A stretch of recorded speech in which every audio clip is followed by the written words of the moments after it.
Hey everybody, how you doing today? Hey, Roosevelt, what's going on, man? Good to Man, see I you. am good. It is so great to have you guys back. We have the whole gang back here today. Hey Kim. Hey, Roosevelt, it's great to be here this afternoon. All right, great to have you. And hello, the beautiful Miss Dorothy. Hello, Roosevelt. How are you doing today? It's I am always good to be with the gang. I know, right? It is. I am so happy to have you guys back. You know, it's been a minute since well, not really. We just had a meeting. Actually, I had like two meetings since it's been a minute since we did the podcast. Oh man. And I always love getting with you guys and talking about Allendale and then talking about other things that we have been getting involved in. Um, and I know that a lot has been going on since we had our last podcast. Probably one of the big things was Cedric Glover's bill. Him trying to get the bill through to get the money to help pay for the Jimmy Davis Bridge. That to me was humongous and it went nowhere. Literally, it didn't even get out of committee. How you feel about that, John? Uh, I'm disappointed. In the end, I think they found some more money somewhere, so the bridge will get repaired. Unfortunately, they'll leave 100 million with their project through Allendale. They hope it'll go through Allendale. I'd like to remind them, including on our Facebook page, the folks that want to build through Allendale, that there's still two options. Build alternative 5 we could support, which would be the loop, which is already built and could use some money. And then there's the hidden agenda that they won't let us talk about, but we should talk about, is we want a business boulevard through town and through Allendale for the two business traffic, for the folks that want to come here and conduct business.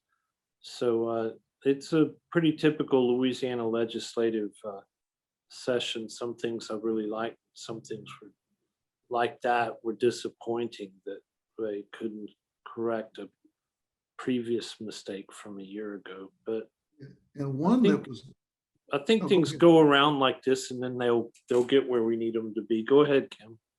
I was going to say another disappointing thing in our legislature, which let's refer to, or I'm going to refer to them as the Highway Industrial Complex, which includes our I-49 cut-through freeway supporters in Shreveport. They went into the legislative session trying to take money, and might as well say steal money from the general fund and put it into highway mega projects. And they started out with I think it's House Bill 514. And they started out with the idea that we have an expiring 0.45 cents sales tax for the state. And they wanted to renew that sales tax and use all the money for their highway pet projects, about $400 million a year. And somebody in the legislature, I wish I could recall who it was, said, "Oh, time out. We're already among the most regressive states in the country in terms of asking the poor to pay for things they shouldn't be paying for. And our sales taxes are among the highest. And so, no, we're not going to do that." But, once again, we know the highway industrial complex is determined. And it's what that expression, if the only thing you have is a hammer, then everything looks like a nail. And so they said, well, what else could we do? And then they started thinking, well, there's sales tax on vehicles. I wonder if we could capture the sales tax on vehicles and put that into our pet mega projects around the state. And that would generate $300 million a year if they could capture 75% of the sales taxes on vehicles. And they got it through. that one passed, and what it does is it's going to take money out of education, out of health, and just, things that are really more important than how we keep increasing the amount of money that we put into highways around the state. Nobody's saying, shouldn't we think differently? We keep wanting to solve our problems by spending more. And so we've got this $34 billion deficit. And so it was, the last hope is to ask the governor to veto that, because, and I would hope that all of our friends in higher ed and in public health and other things jump up and down about that and say, no, you stole money from BP, the settlement there, and you're putting it into I-49. Why isn't over $1 billion a year in the state gasoline tax and the federal gasoline tax that comes back to Louisiana every year? Why can't we make that work for a state the size of ours? Nobody's asking that. And so they keep finding ways to steal money out of other pockets in Louisiana. And I've been thinking about that. I think I want to do the homework to find out how many pockets have they taken money out of. We know a few. We know that they're leveraging money out of the unclaimed property fund of the state at the tune of $15 million a year for I-49 that they're using basically to just fund all the studies.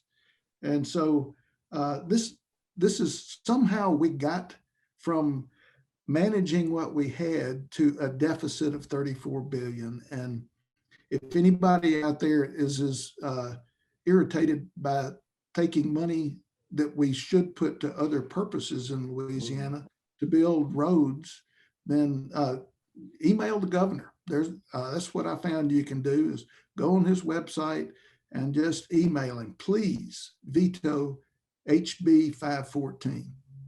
Yeah, it kind of,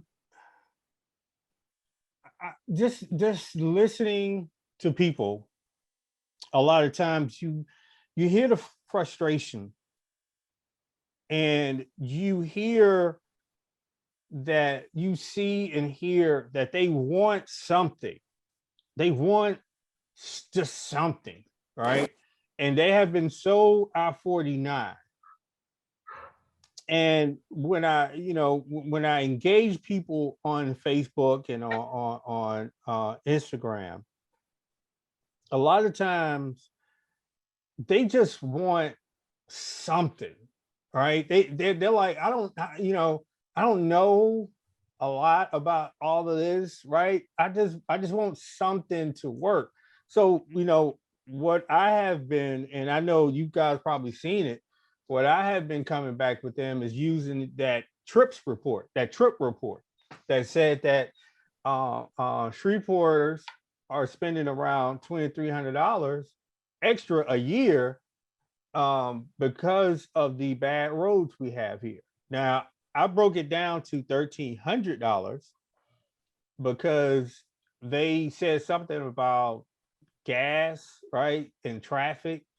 And one of the things I even told somebody is Shreveport don't even rank anywhere for traffic. Like, you cannot find a ranking of nationwide traffic problems with Shreveport name on it. So they do not have, Shreveport does not have traffic problems at all, right? So I kind of took that out and I said $1,300. I brought it down. And I said that, do you know if Louisiana was to fix their roads and not try to go out and do these mega projects, right? Just fix their roads, that it will save you $1,300 a year per person, right? It's even higher if you go to New Orleans or Baton Rouge, right? And think about it. That's like a stimulus check every year. That's the over and above maintenance and insurance costs that bad roads are costing Shreveporters. So, you know, I put that in there, and I say that to counter what one the cattle commissioner said. Well, let those people that's going against us find a project that'll bring back 800 million. That imaginary $800 million, you know, number, we're pushing out $1,300 per person. And if you were to break that down, and I think I did the calculations for the 4 parish area around Shreveport, that's about $530 million per person. $530 million per person. They would have just fixed the roads. Yeah, you're muted. You're muted.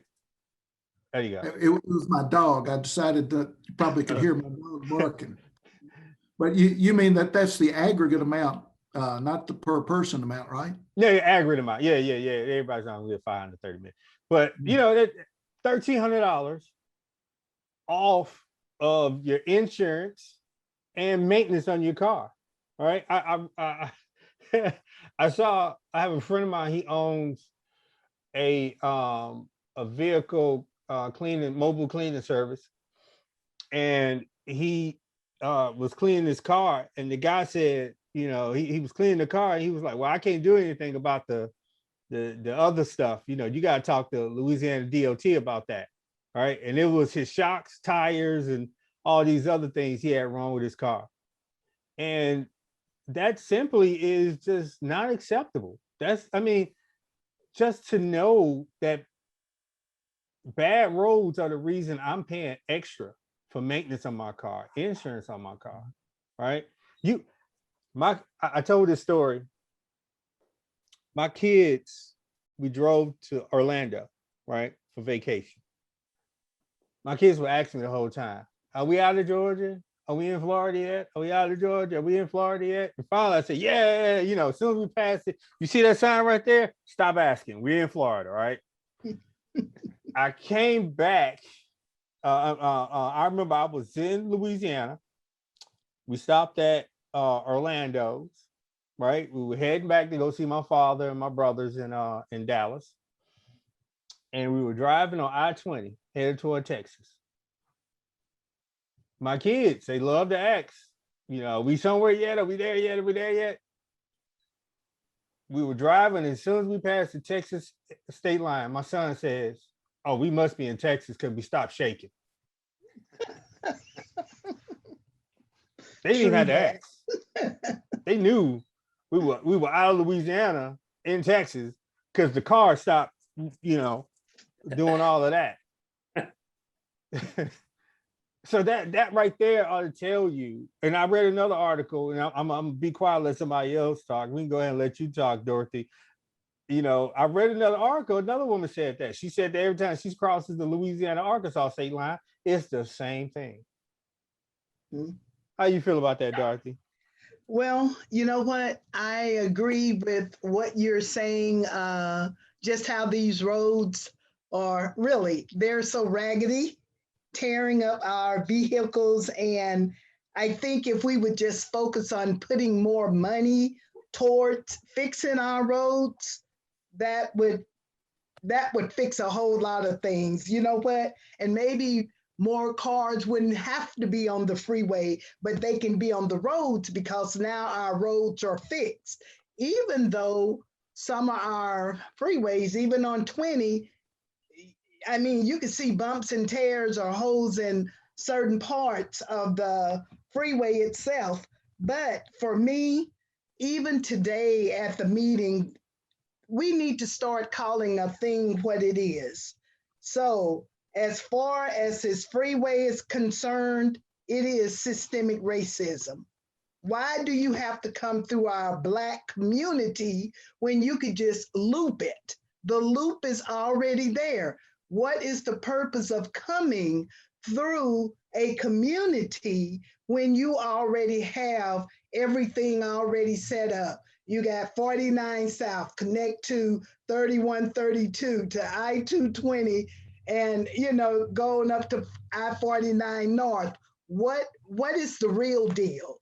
But the thing is that I had mentioned this before. If you could just look at what 49 did just coming through Cedar Grove, and how it separate and clean.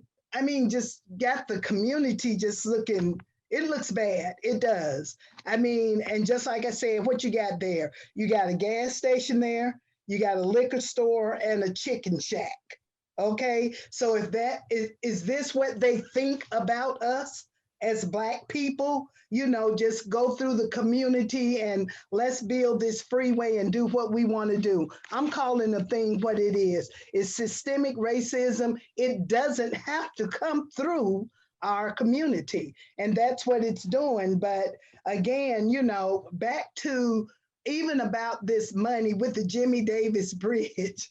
I just can't understand how you can go and just steal some money, because that's what he did. Barrel Peacock took that money. Yes, I'm calling names. We need to start calling names and calling the thing what it is. And that's what I'm doing.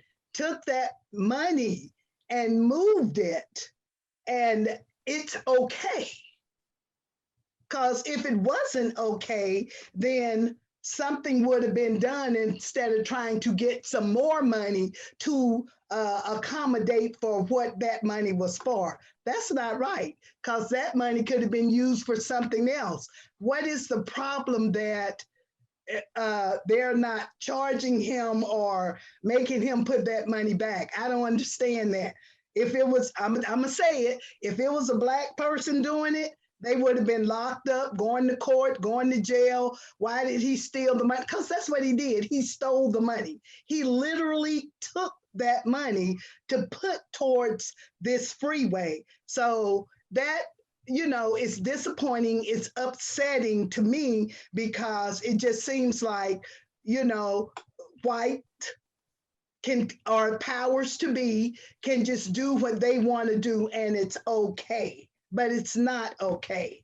And I'm just here to stand up to say the systemic racism, it's real, it's happening, it's in our face. And if we don't do something about it, it's going to continue, just like it always has from way back then. It's still here, but the only thing is it's more prevalent now. It's out, because I just believe the generation Z that's behind us, they're not taking a lot of stuff like we are. They're not being quiet. They're pulling the rug up from over whatever is going on and calling the thing what it is. So, I'm very disappointed that we can't get to a place to say, hey, you're wrong in what you're doing and something needs to be done. Why do we have to fight so to get what we need?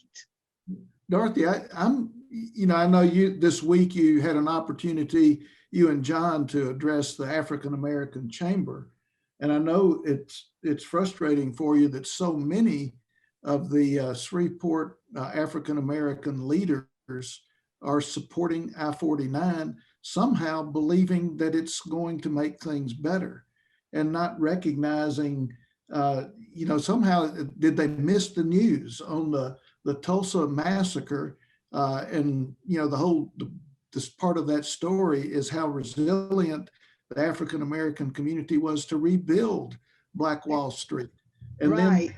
then the freeway comes and wipes out what the massacre could not.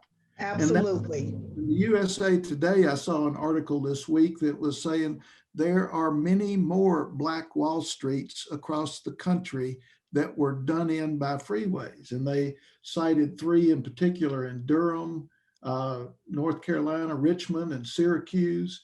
And then, we have our own story in Tremay, and you were talking about Cedar Grove, right, that most people would not remember because it was erased like the, what was it? Sugar Hill in Los Angeles, just erased. And that was a wealthy Black neighborhood, but the freeway did it in, and Rondo neighborhood in St. Paul. And, and once I guess you can understand the promises that are delivered probably by those very white leaders that you're talking about to say, oh, we're going to get $860 million a year. And I guess it's not just white leaders, because there Right. are Black leaders that are believing in that promise, and they're not taking the time to see, where did that number come from? And I was just, Roosevelt, and thinking about this today, there are only 3 items that they measure to justify that $860 million. One is the savings on fuel, having a freeway that is 2 minutes or 2 miles shorter through the city, and somehow they get a big impact on that. They generate a big impact on the exit ramp economy, and you can't look anywhere at our exit ramps and see an economy until you get way on the outside of town. And then another one that's, have to be a technical term, agglomeration effect, which is essentially, if we can get people to drive more, drive farther, then we get a big economic impact. And that's their largest one. So those 3 things is all they measure. And we would call that agglomeration effect. We've learned that it's really what's called induced demand, and it's not a positive. It's a huge negative, but yet they're counting it as positive. And then the things that they don't measure for impact are ought to disturb everyone. Not only have they never checked to see if their promises of impact come true in the whole 60 or 70 years of building freeways, but they don't measure the loss of the land in the city for the freeway. They don't measure the health impacts, which we've learned, if you live within 1,500 feet, you're now suffering in ways that the average citizen doesn't. The loss of local business ownership that occurs because of this, the new way we populate the city by spreading out, the environmental impacts they don't consider. They don't consider congestion impacts that occur because of this. And then just overall community resilience, because we've got these huge infrastructure costs. So that ought to be disturbing to people, that what's not being measured, because we know that those negatives far outweigh the illusion of positives that our leaders are believing. Yeah, and that goes right into, my idea, or my thoughts about what is really being lost in this whole conversation. And Dorothy, you brought it up, systemic racism, right?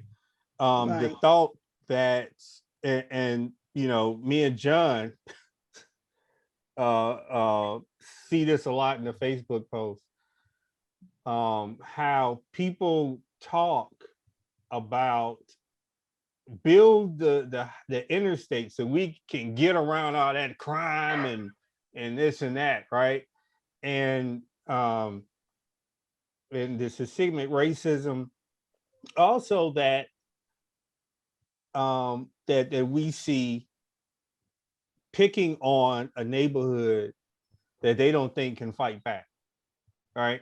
They don't think cannot organize and fight back, which they're finding out is not the case at all, right? Right. But one of the things that you brought up, Kim, is a lot of the stuff that I'm gonna try to tackle and getting the information out, right? Because you said a lot.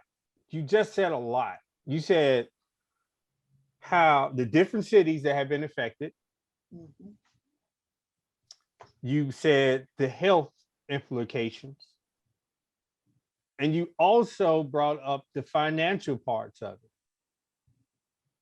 I think those things should be enough and have been documented in story after story, piece after piece, book after book for the last 2 decades And for some reason, our powers that be just are ignoring it.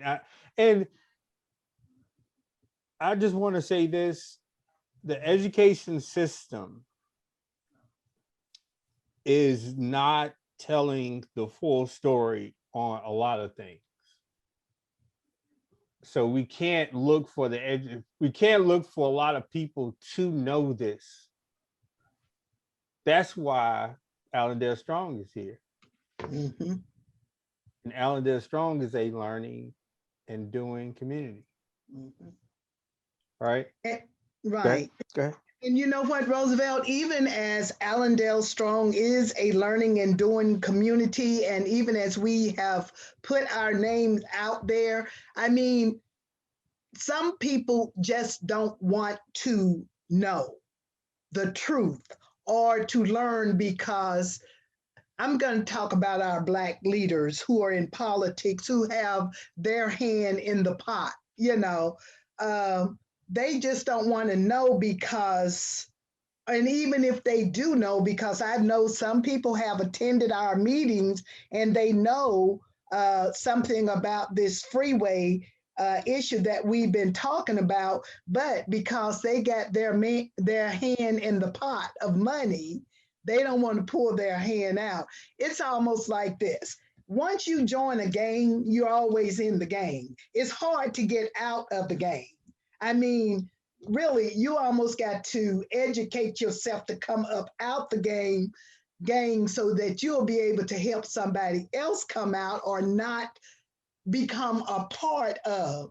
A lot of our Black leaders, they have stuck their hands in that money pot and they're being puns for the powers to be to get from the Black communities or other Blacks what they want. And sometimes we just don't want to learn, or I don't want to hear it. I believe in this leader, and that's as far as it's gonna go, because there have been people in our meeting that know the truth, but they've gotten caught up and they've gone the other way. So it's just not it's it's not fair to them that they're not rethinking this thing. It's now I'm just caught up in it and I'm just going to go with the okey doke because pretty much that's what it is. So, Yeah. yeah. Yeah. I mean, and one of the things that I see a lot of the Black leaders is talking about this revitalization that I-49 ICC is going to bring to Allendale, right? And one of the things I like to talk about, I like to bring up is there is revitalization happening in the neighborhood. Dorothy she is a sign. She is a beacon of the revitalization happening in Allendale. Those homes on Clay Street, right? Yes. Or a beacon of light of the revitalization that is happening in Allendale. I pass along that CBS Sunday morning piece about on community renewal back and forth, and I said, that's what you're trying to, send I-49 through. This right here, something that everybody else sees, right? Those homeowners is what you're trying to send I-49 through.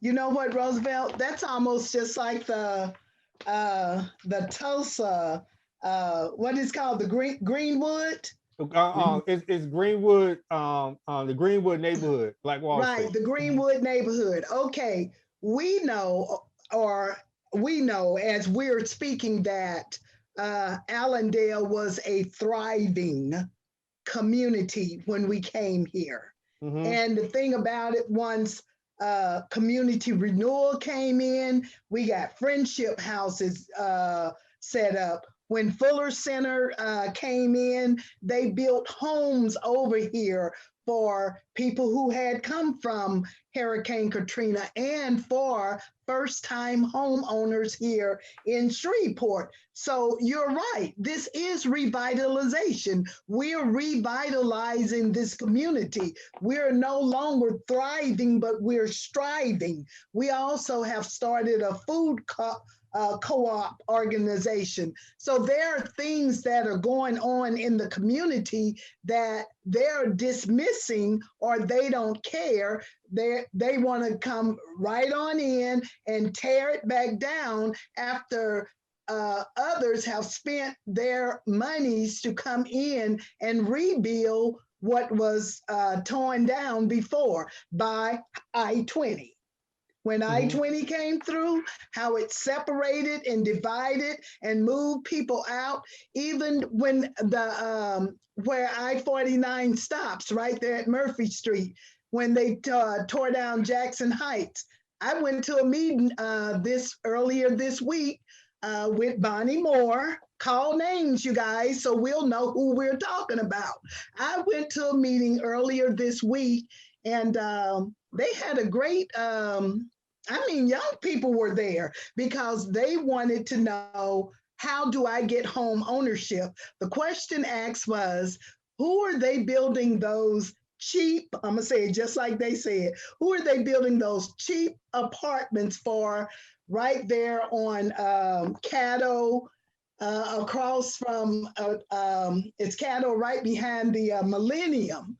And so I said, are those the apartments that you all are building now to replace the people that lost their place way back 10, 13 some years ago? And Bonnie Moore says, yes. I said, well, how are you contacting these people? She says, well, we got in touch with one of the managers that, you know, they knew, and they start calling up people to see if they wanted to get a place there where they're building those apartments, you know. But I mean, 13 years later, and listen at this, now the thing is, oh, we'll help you all, you know, get a place and help us fill out an application. So in other words, number one, you're illiterate because you don't know how to fill out an application. This is just Dorothy thinking, you know,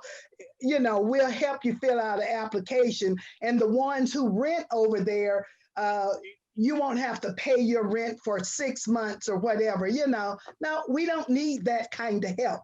The help that we need is for you to move on, leave us alone. We are fine where we are. We are revitalizing Allendale. If you can just open your eyes and see, but you don't want to because you are so gung-ho on this freeway coming through, you don't care about people, you care about cars.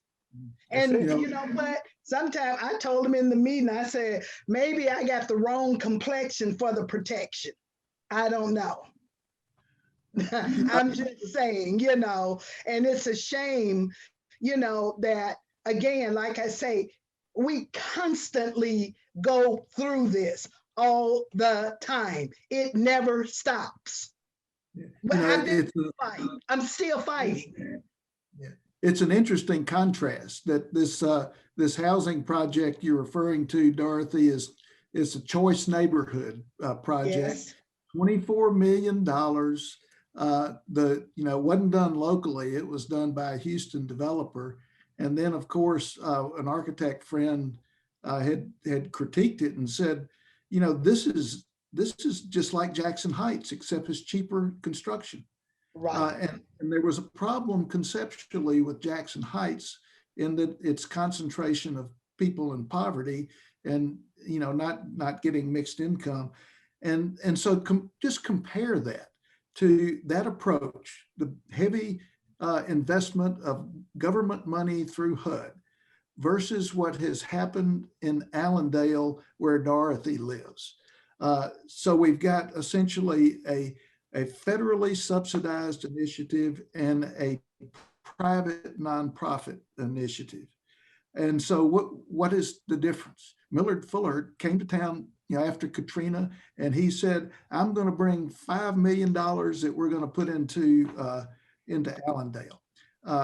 Before community renewal got to Allendale, this is maybe something to share with folks, and it's really one of the matriarch of our organization, Rosie Chaffel, who moved from Bastrop to Allendale way long time ago.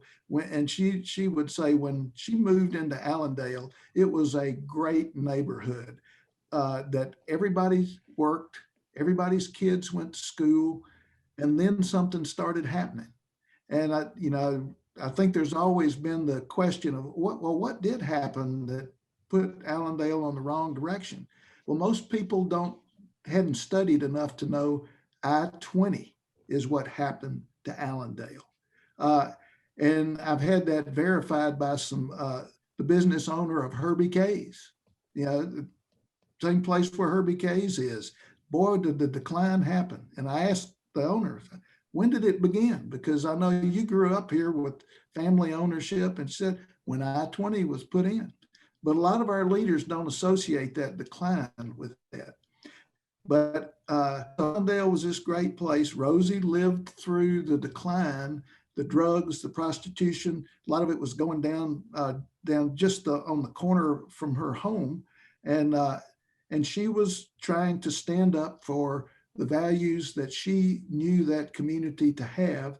And they burned down her garage, and they demeaned her. And then she decided that she was going to start a community garden where where they were hanging out. And then that was the same time that folks from Community Renewal walked into the neighborhood, met Rosie. Before Community Renewal walked up the street, she said she had been on her knees in tears asking God for help. And then Community Renewal showed up. And then the garden got built. The friendship houses came in. This was the most dangerous place in Shreveport. And now it is the safest place in Shreveport. The drug dealers that were hanging out, some of them actually started helping in the garden. And so things have happened. And now through Fuller Center joining Community Renewal, Dorothy moving to town, I think Dorothy's a change agent.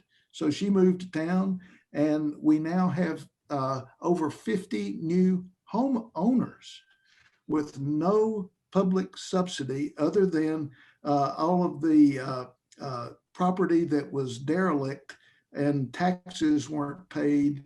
The city and HUD helped provide that, but the development was done privately. And it's worth noting, because I've learned about Fuller Center, and their motivation is to put people into home ownership. And I just enjoy thinking about the whole process of creating that, and them saying, well, where is the cost in home ownership?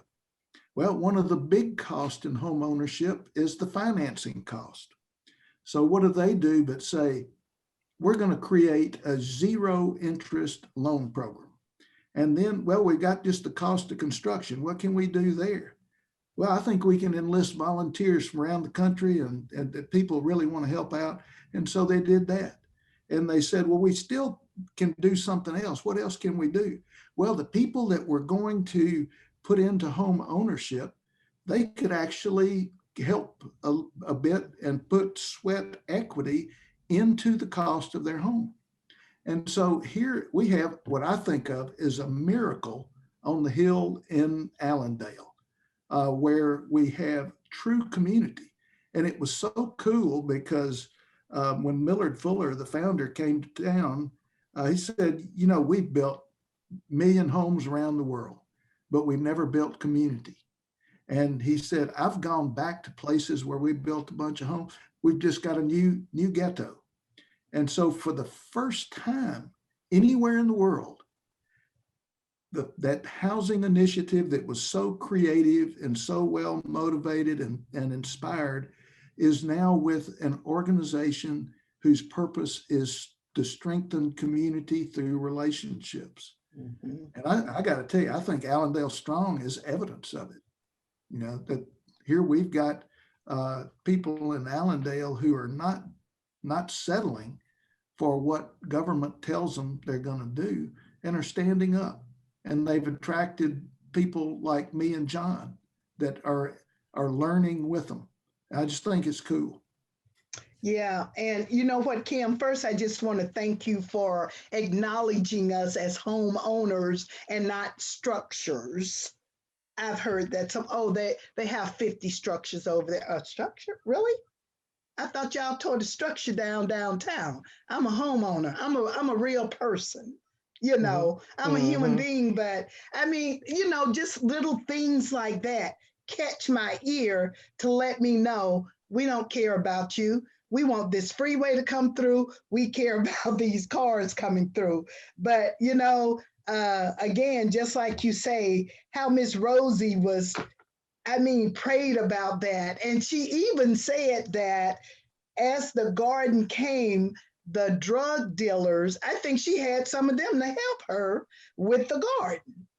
I mean, that's just an accomplishment within itself to come into a community where she was evoking change at that time. She probably didn't think about it like that, but she was. And I'm telling you, this community has changed. And the people here, we're good where we are.